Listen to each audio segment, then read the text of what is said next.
Hi there, good folks. This is Atilla Yeşilada, reaching out to you from Istanbul, representing Real Turkey channel, and today's topic is the resignation of Economy Minister, Mr. Mehmet Simsek, which, despite denials by his office, as well as an office in the presidency, remains the hottest topic in Turkish economics and policy. Mehmet Simsek has been identified, has become the brand name for Turkey's economic austerity program. So it is a big deal. This video essentially has four parts. A, the context. Who is Mehmet Simsek? Why is he important? What's he trying to do? B, why, despite denials, rumors of his resignation or his sacking by President Erdogan, remain popular, and why this issue remains to be discussed. Three, the real moment of crisis in Turkish economic policy, which is the updating of a medium-term economic program, which is sort of the fiscal policy document of the Turkish administration. And finally, what would happen if he were to resign? Let's start with the context. Mehmet Simsek is a well-known figure in Turkish politics. He has served as Undersecretary of Treasury under legendary Economy Minister Ali Babacan, and then as the Economy Minister under President Erdogan. He was sacked in favor of Mr. Erdogan's son-in-law, Berat Albayrak, who completely screwed up Turkish economy. Not a personal opinion, by the way. Anyone would tell you that. Anyway, he has left Turkish politics, I think settled in London and became a consultant or advisor for NGOs. But he was called back after May 2023 presidential and parliamentary elections to execute an austerity program, and has been given the mandate to do three things. A, to achieve low and stable inflation. B, sustainable external deficits. Three, a stable currency. Since then, there has been some, but not significant achievement on the inflation front, though it will get better over the next few months. There has been great success in terms of stabilizing currency, so much so that Turkish lira has appreciated in real terms against the American dollar and the euro. And finally, Turkey's external deficit has narrowed significantly, again, so much so that except extraordinary circumstances, Turkey will be able to easily finance its imports and foreign debt coming due within the next 2-3 years. But it's not enough. More needs to be done. At the end of the year, Turkish CPI will probably decline to 40 to 45%. Clearly, this is not the definition of low and stable inflation. In Turkish standards, low and stable inflation would be defined anything at around 10 to 15%. I think it's simply not practically feasible to stamp down Turkish inflation to the levels of developed nations, which is something like 2-3%. And I don't think it's possible to bring it down to even 5 or 6-7% within the next 2-3 years or so. However, inflation at last count being 62%, bringing it down to 10 or 15% would be a magnificent achievement. For that, Turkey must pursue tight monetary policy, which it does, though in my view, it's not as tight as it should be. Tight fiscal policy. And thirdly, what we call incomes policy, which means the minimum wage, pensions, and wages and salaries of civil servants being set in line with inflation targets. In other words, not giving them pay hikes that would be inflationary. And once Turkey achieves low and stable inflation, then of course structural policies, structural reforms must be implemented for sustainable development, for Turkey to grow fast without generating too much current account deficits or inflation. But that's like way down the line. The problem with the austerity program is that there is really no one in the ranks of the AKP administration except Mehmet Simsek to execute it. Mr. Erdogan has removed all those who believe in traditional economics from positions of power in his party or from positions of consultation from his party. He and small number of his advisors created a whole new economic thought called Islamic economics, which is really doesn't exist. I mean, it's complete BS, made up by the seat of pants. It was in the past identified with the utterly silly and laughable idea that if a central bank were to cut interest rates, that would also lower inflation. 99.9% of the economists or policymakers on this planet think exactly the opposite. If a country has an inflation problem, one of the first things you do, or the first thing you do, is raise interest rates. And that works through the credit channel, through lower domestic demand, etc. That brings down inflation. So, if Mehmet Simsek were to resign or sacked by President Erdogan, essentially the program will be dead. No appointment could fill his shoes. That's not to say that Turkey doesn't have an excellent slew of world-class economists. Two Turkish citizens, Professor Daron Acemoğlu and Professor Danny Roderick, come to mind, even though I don't want to, be disrespectful to dozens of others who are among the top 1,000 economists in the world, according to several criteria. But they don't work for AKP. Also, Mr. Mehmet Simsek is very well known with global financial institutions such as, global commercial banks and fund managers, and he commands a lot of respect. He adds credibility to the program.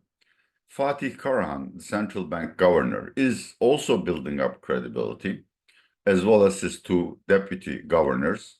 They are certainly a fundamental component of policy making. But in Turkey, the central bank is not independent. Essentially, Mr. Erdogan decides what to do with interest rates. And one would assume if Mr. Simsek is allowed to resign, or if he is removed from his post, then Fatih Karahan will be next. And essentially, Turkey will by then be reverting to the old and silly policy of lowering interest rates to fight inflation. Even though first the Office to Combat Disinformation, which is an agency under the presidency, has officially denied rumors of Mehmet Simsek's resignation. Yes, we do have an agency like that, an agency to combat spread of malicious rumors, of course, as defined by the AKP administration. Then Vice President Cevdet Yılmaz said, I don't know why these rumors came up. I mean, he's not resigning. He has not resigned. Mehmet Simsek finally posted in X or a former Twitter that he hasn't resigned and these are just rumors. Nevertheless, I mean, these rumors first popped up last Tuesday or Wednesday when I was on vacation in a lovely Aegean resort town of Ayvalık. They haven't died simply because there is a very broad coalition of interests lobbying for his removal. Turkey's austerity program has been very painful to these people, and they want to go back to the bad old days when they could get subsidized loans, and preferential access to foreign exchange simply by doing the bidding of Mr. Erdogan. There is the old school of heterodox economists in AKP, these business interests, but also the program is hugely unpopular with the Turkish people, simply because austerity is never popular. And Turkey now has been on this diet for 15 months with very little to show for in terms of inflation. Yeah, stable currency is good, and Turks do pay some respect to the fact that they don't wake up to a currency crisis every day. But primarily, they complain about inflation. Turkey's inflation officially, as measured by Turkstat, is something like 62% as of July. But new surveys conducted by central bank shows that the average household thinks or perceives inflation to be around 75%, and the business community around 60%. So there is just this huge gap between official inflation and what people perceive. In this sense, people are still suffering from very high inflation, and clearly they blame Mr. Mehmet Simsek, who has become the poster boy of this program.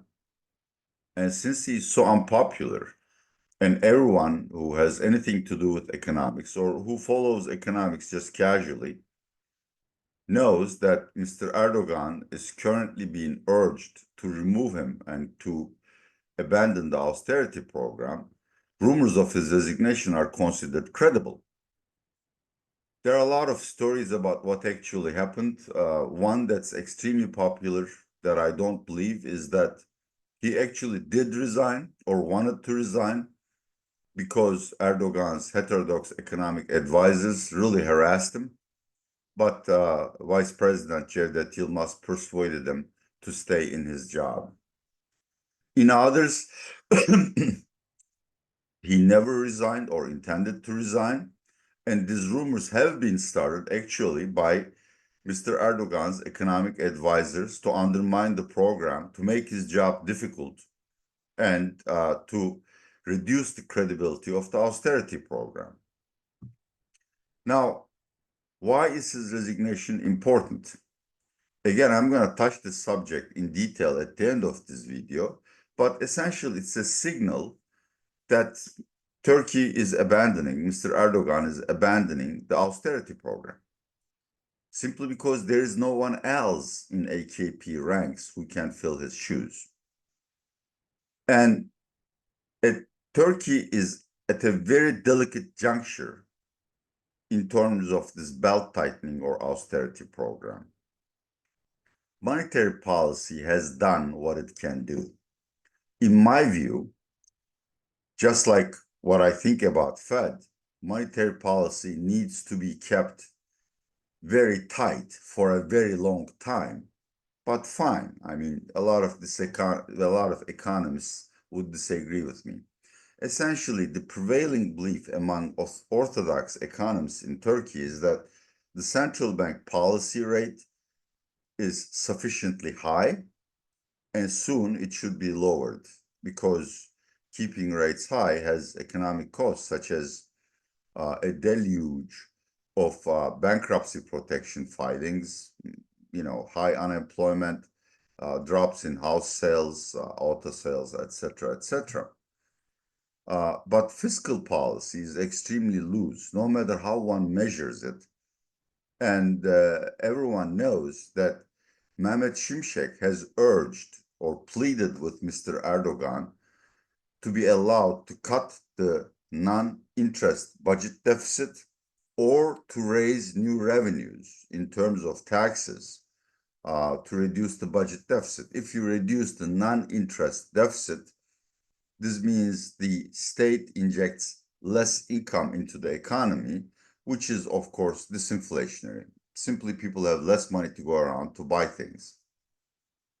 And whether Mr. Erdogan would concede to further fiscal measures will be manifested, will be declared to the public through the new medium-term economic program, which ought to be unveiled sometime by mid-September. And this is what the fight is all about. Mr. Mehmet Simsek and small segments of the business community, a few old school economists like me, think that we need higher taxes, higher income taxes, not indirect taxes. We need to really crack down on tax cheats. We need to tax broad areas of the economy, which are currently not being taxed. This is the subject of a whole new video, so I'm not going to get into it.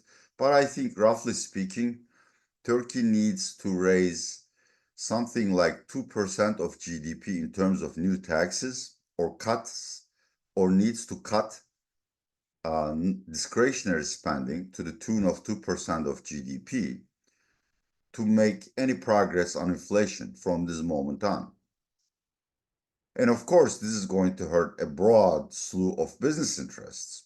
It would hurt every business. There is no doubt about it. It would hurt every Turkish citizen who has outstanding loans. It would make it almost impossible for even the middle class people to buy new houses or even new autos for the next year or so. But unfortunately, that's how these austerity programs work. We haven't really invented a method to bring about low and stable inflation without causing massive pain in a society. There's just no way to go about it. So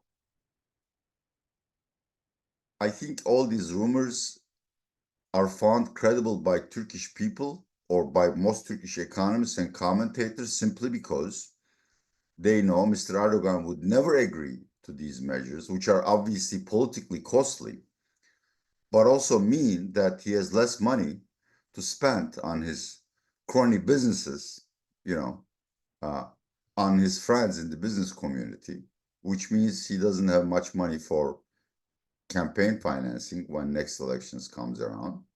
So he will either sack Simsek or tell Simsek that he really won't have the authority to raise taxes further, in which case it's really academic whether he resigns or not.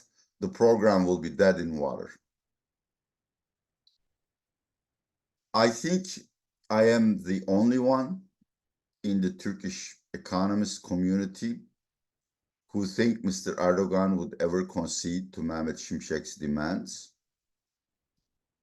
99% of the economists I take as reference, or I found credible, believe Erdogan would never agree to these measures and the program is doomed to die. Again, I would not necessarily disagree with this scenario, though I'm a tad bit more optimistic. The fact that Mehmet Simsek has stayed in his post for 15 months and he has been allowed to undertake measures which has cost Erdogan significantly in the polls and probably cost him and his party, his alliance, March 31st local elections, is a significant sign that Erdogan trusts this person and understands the trade-off between short-term pain and longer-term but permanent gains. And since Erdogan doesn't have to face elections for the next 2-3 years, he can probably withstand public pressure to give Mehmet Simsek what he wants in terms of fiscal policy, as well as allowing the central bank to keep monetary policy tight for a sufficiently long time, so that by mid-2025, Turkey would actually start seeing the benefits of this program in terms of lower inflation. But as I've said, look, I'm a lone wolf. We will find out in the next 3 weeks or so. What would happen if Mehmet Simsek resigns or is sacked? There would be a massive credibility or confidence shock. There is currently $30 to $40 billion of foreign financial investment in Turkey.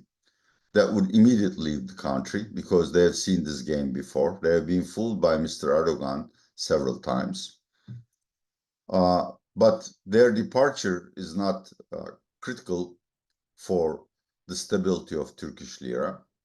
What really matters is the behavior of Turkish retailers who have a choice between keeping their savings in FX-denominated deposits or TL deposits, and they would also lose faith in economic management, and they would very rapidly de-dollarize. That means convert their Turkish lira deposits into FX deposits, take them outside the country, or take them outside the financial system to keep them in their homes, which we call investing under the mattress or under the pillow.